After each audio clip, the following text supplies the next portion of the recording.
Hi guys, welcome to another Dark Souls 3, the Ring City DLC boss fight video. And in this one, I'm going to be covering Darkeater Midir. Now, this boss is what I consider to be actually right now the hardest boss in the game, just because he's an absolute nightmare to face.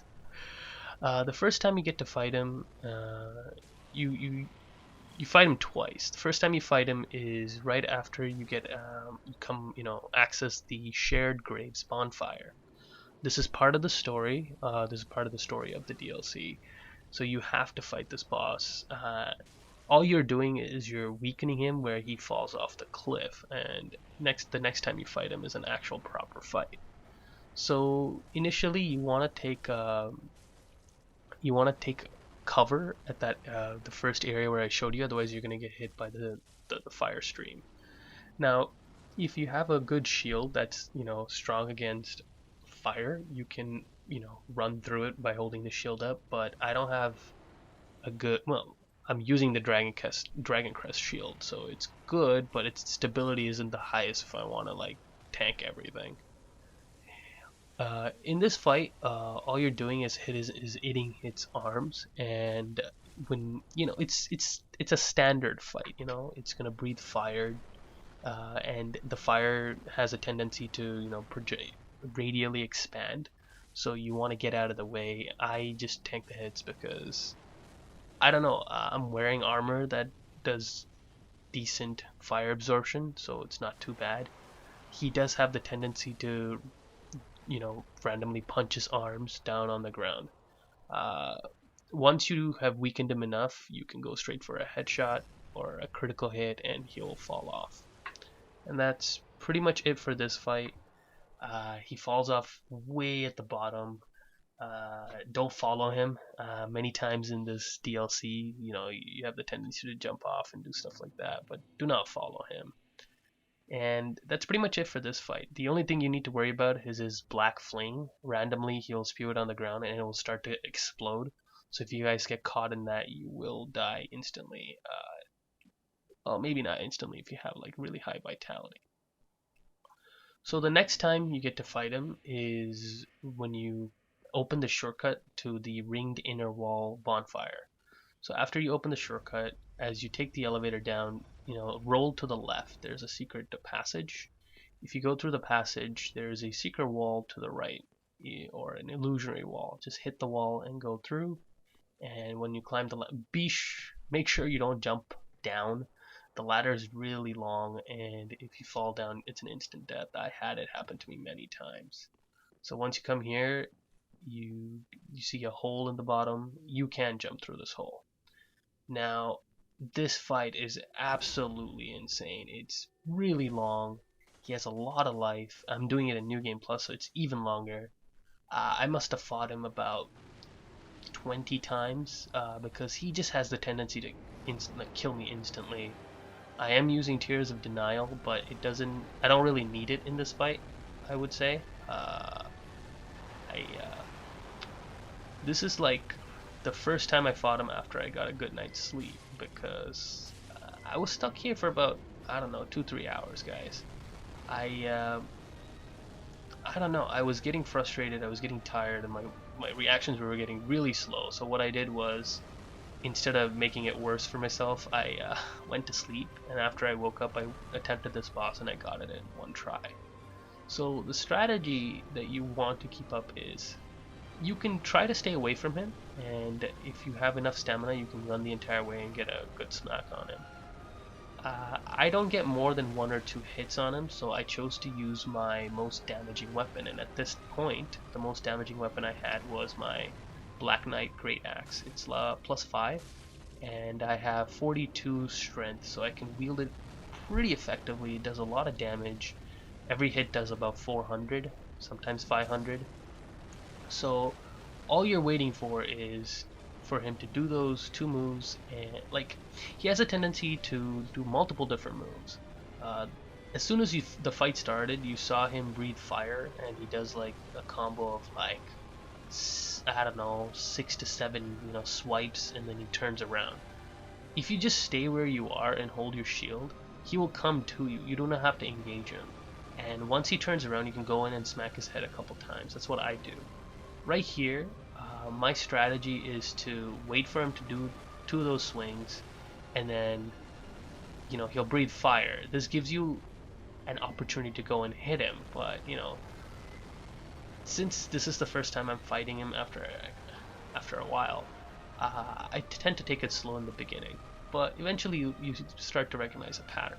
So the best way I would tell you guys to fight this guy is not to go to his back, because his tail swipe will take about 90% of your life.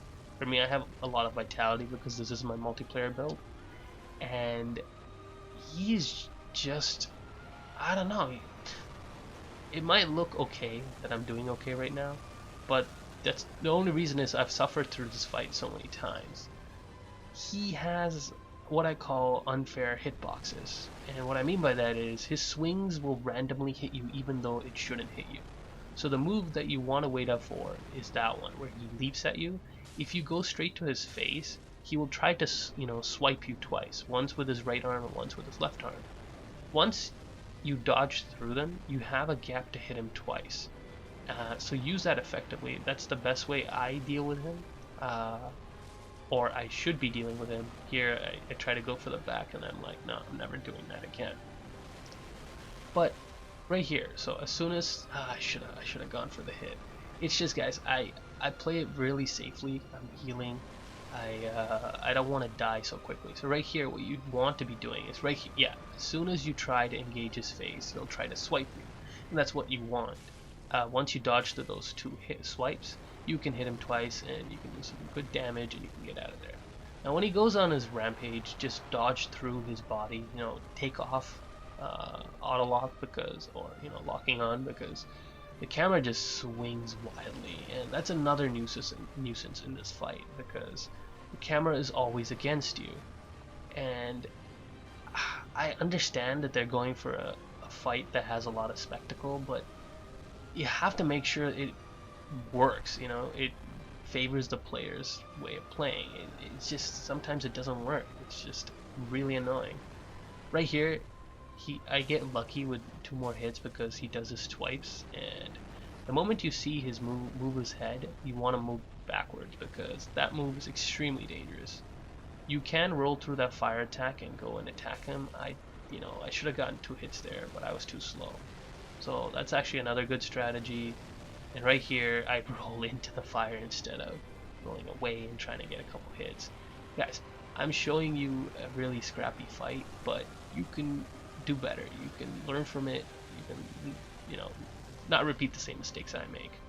Do not get caught into that black flame. If you do, you will instantly die. No matter what I did, even if I had Tears of Denial, that thing would have one-shot me, so be careful about that. So once you roll in, go in for a hit. It's a free hit, and then back off. Ideally that's what you want, that swipe that he's doing. Once he does those 2 ground pounds, he will do a fire stream, like he will shoot fire out of his mouth. Now, once you get his health halfway through, this is where the real fight is. This is where it gets even more intense, because the delay when he has to recharge is much, like, how do I say it? It's much faster. Like, he will do a string of combos or a combo of hits, and then a second or 2 later he'll do another combo of hits. Like, it's really tough to engage this fight because the guy doesn't give you a room to hit, and he's so far and he's so big that you want to keep your distance, and when you try to run to him, you know, it's like when you feel like you're gonna hit him, or when he should be recovering, he'll surprise you and hit you really quickly. So, you know, try to stay away and try to wait for those, you know, swipe attacks or the ground pound smashes where he'll slam the ground with, you know, both his arms, and then he'll do a fire breath. Wait for that attack. That's an attack that I always wait for him to swing. This is pretty much my strategy, and it worked really well. You know, I had a lot of problems where I was trying to go underneath him and I would try to hit him. You know, the devs have, yeah, when you hear that noise, you want to get away. That AoE will instantly kill you, no matter what, unless you have like insanely high dark defenses. Now these dark magic will, you know, track you, And it's not like he's delaying his attacks or he's regenning or you know he will stop attacking while those things track you. No, he will jump at you. He will dash at you. So be careful and dodge to the right or left, away from him and those orbs. So right here, again, it's nothing too different. I am staying away from his belly or his back just because of his tailspin when I engage the back, or if I'm under his belly, he will do what the ancient dragon does from Dark Souls 2, breathe fire that expands radially, and I hate that move because I feel it's unfair. Right here, I got a chance to get a critical, and it takes a ton of his life, and at this point I'm really close to finishing him off, and I run in and I take the swing and I kill him. Guys, this fight was difficult. It's really hard. I hope this really helps you guys in terms of killing him, because I screamed when I beat this guy. I didn't even think I was going to beat him because he's an insanely hard boss. I would probably consider him to be the hardest boss in the game right now. I mean, he used to be, uh, you know, the Nameless King, but this boss fight was just intense, like super intense. But that's pretty much it for this video, guys. I'll see you guys next time. Take care.